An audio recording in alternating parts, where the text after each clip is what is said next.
मी तुम्हाला विनंती करेल का सरकारची सगळी सोय केलेली आहे. आपले जे चिल्लू बिल्लू मुलं आहे इथे उपस्थित त्यांना शिकवण आपला, कारण की वैजापूरला भालेराव साहेब आमच्याकडे 3,500-4,000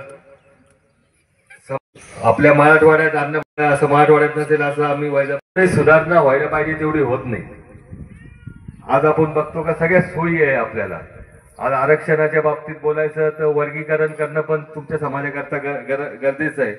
एससी करता आरक्षण आहे पण वर्गीकरण झालेलं नाहीये, बरोबर आहे का?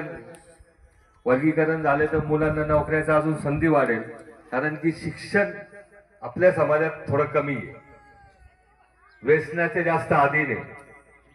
जे एससी मध्ये दुसरे समाज आहेत त्यांचं शिक्षण पण जास्त आहे, व्यसनापासून ते आता लांब लांब होत गेले. आज या नवीन पिढीला प्रबोधन करणं खूप गरजेचं आहे.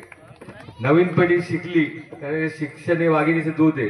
आज तुमची मुले 10वी 12वी 15वी पर्यंत पण शिकले, डिग्री झाली, तुमचं आरक्षण आहे, तुमचं हे नोकऱ्यांची खूप संधी आहे, पण शिक्षणच नाही समाजात.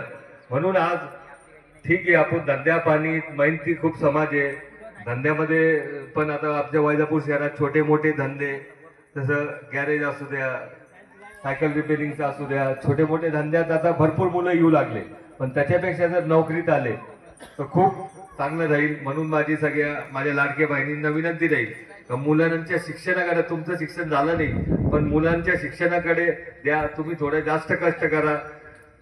आपण 4 दिवस हप्त्यात मजुरीला जातो, पुन्हा हप्ता जा, पण मुलांना 10वी पर्यंत तरी शिकवा, त्यांचं भविष्य उज्ज्वल करा, एवढीच विनंती करेल.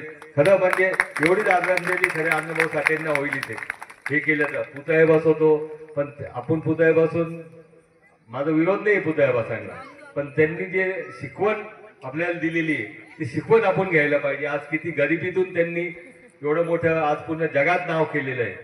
तर आपल्या दहेगाव मध्ये समजो किती घर आहे आता इथे,